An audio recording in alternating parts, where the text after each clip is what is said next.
Okay, so we're now going to start looking at the eighth topic for Unit 4. The title of this topic is exchange rates. So this in effect is the third topic looking at international economics. We've so far looked at globalization and balance of payments. We now want to focus on different types of exchange rates. You've got to be able to evaluate the effectiveness of a floating exchange rate and a fixed exchange rate.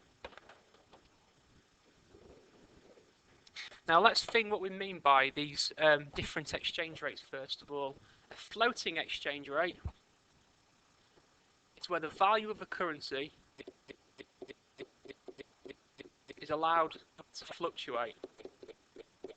So we don't mind what the value of our currency, we let supply and demand or market forces determine the value of our currency.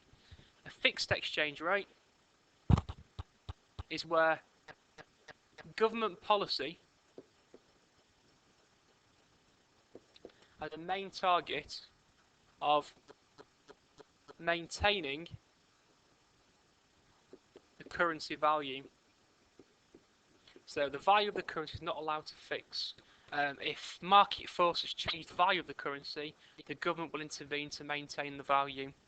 So let's take the benefits and drawbacks of a floating exchange rate first of all. So we'll put benefits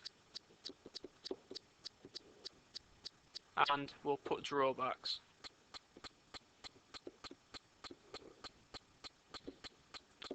I'll quickly write benefits and drawbacks over with a fixed exchange rate. Right, so let's think first of all about benefits of a floating exchange rate. One great benefit of it is it frees up government policy to do other things. And we'll explain what that means in a minute.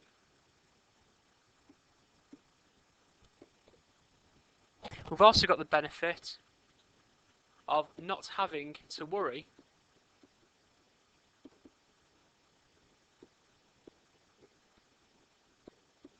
about hot money.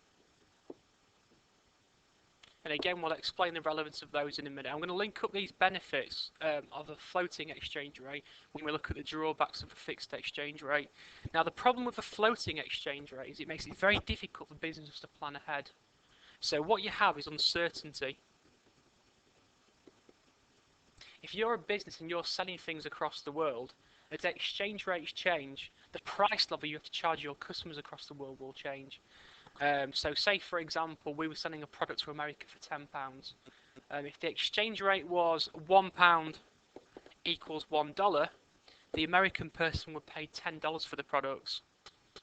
If however the next year the exchange rate changed to £1 equals $2, then it means that the American person will have to pay $20 for the same product. So that means our business will either have to look to take a hit on their sales or look to absorb them costs themselves. Either way, it's very, very difficult for the business. So the big drawback to a floating exchange rate is it creates uncertainty. What this uncertainty will mean is it will be less international trade. The uncertainty means businesses are less inclined to want to sell and buy things from abroad. So imports and exports will fall. Clearly, if we have lower trade, there'll be less specialisation. There'll be no trade based on comparative advantage. Further problems. If we've got no specialisation, less trade, there'll be less economies of scale. Because businesses are not producing on the large scale that we'd like them to do. Further problem. What this all will mean potentially is that we have lower economic welfare because of lower international trade. So we will not achieve a trading possibility curve, for example. So we can see then some of the drawbacks to operating a floating exchange rate. Benefits of a fixed exchange rate should therefore become quite, I think, fairly simple. Businesses will have more certainty. They know exactly what their price levels will be. What that certainty will mean is there'll be increased trade. And all these benefits of specialisation, economies of scale and higher trading possibility curves all become a reality. Linked to this, there should be more foreign direct investment. Businesses will feel safer in terms of investing across the world. Now, the big drawback, though, to a fixed exchange rate is linked to these benefits of a floating.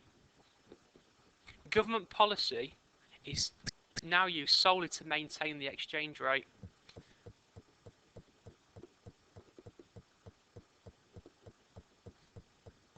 So let's think about some possibilities.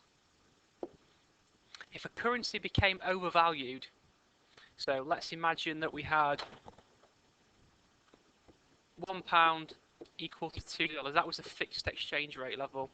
If the true value was £1 equals $1.50, then clearly we've got a lack of demand for the currency. The government will have to sell foreign reserves to buy up the excess pounds. That creates an opportunity cost. All that money they've spent on maintaining the exchange rate will mean there's less money available to spend in the economy, so less government spending on healthcare, education. So you've got a big opportunity cost. Very, very difficult to do. You also lose control of monetary policy. Interest rates have to be set to maintain the exchange rate. Let's think what happens if we set the exchange rate at £1 equals $2. If we're in a recession, what we'd like to do is lower interest rates to create expansionary monetary policy. Trouble is, if you were to lower your interest rates, then suddenly American people will pull their savings out of Britain. So hot money. There's no benefit to keeping your money in a low interest bank account, so you'll put it somewhere else. So they will sell pounds. This means that the pound becomes overvalued. Speculators now speculate that the pound will crash. So more and more people start selling the pound. That means the pound becomes even more overvalued. That might mean one of two things. The government have got to keep buying up all these excess pounds to maintain the value, cost an absolute fortune, or we've got to raise interest rates again, which in a recession is not something that we want to do. So we can see the problems with a fixed exchange rate. That is, how do we on earth do we maintain that value? We can't use our policies to do anything else in the country. Therefore, what one solution is potentially is to use what we call a semi-fixed exchange rate. Here we try to take the benefits of both a floating and a fixed. We allow a pound to fluctuate, but only in certain levels. So what we might say is a pound can fluctuate between $1.40 and $1.60. What this will mean is that businesses have got a degree of certainty about the value of the currency, and it also means that government policy doesn't have to solely look at maintaining the exchange rate, so it partly frees up government policy.